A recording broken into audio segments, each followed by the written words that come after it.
Hi everyone, today we'll talk about how to fix or how to solve Snapchat's QA.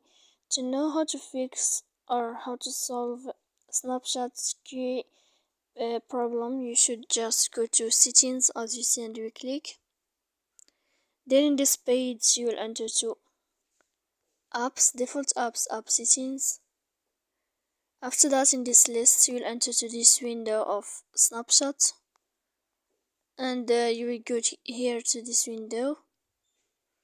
When you'll find this page of app info, you will click on first stop and you will click OK. Then you will go to click storage. Here in this page, you will enter to clear cache. And in the end, you can turn off your phone. So please don't forget to support us by like and subscribe.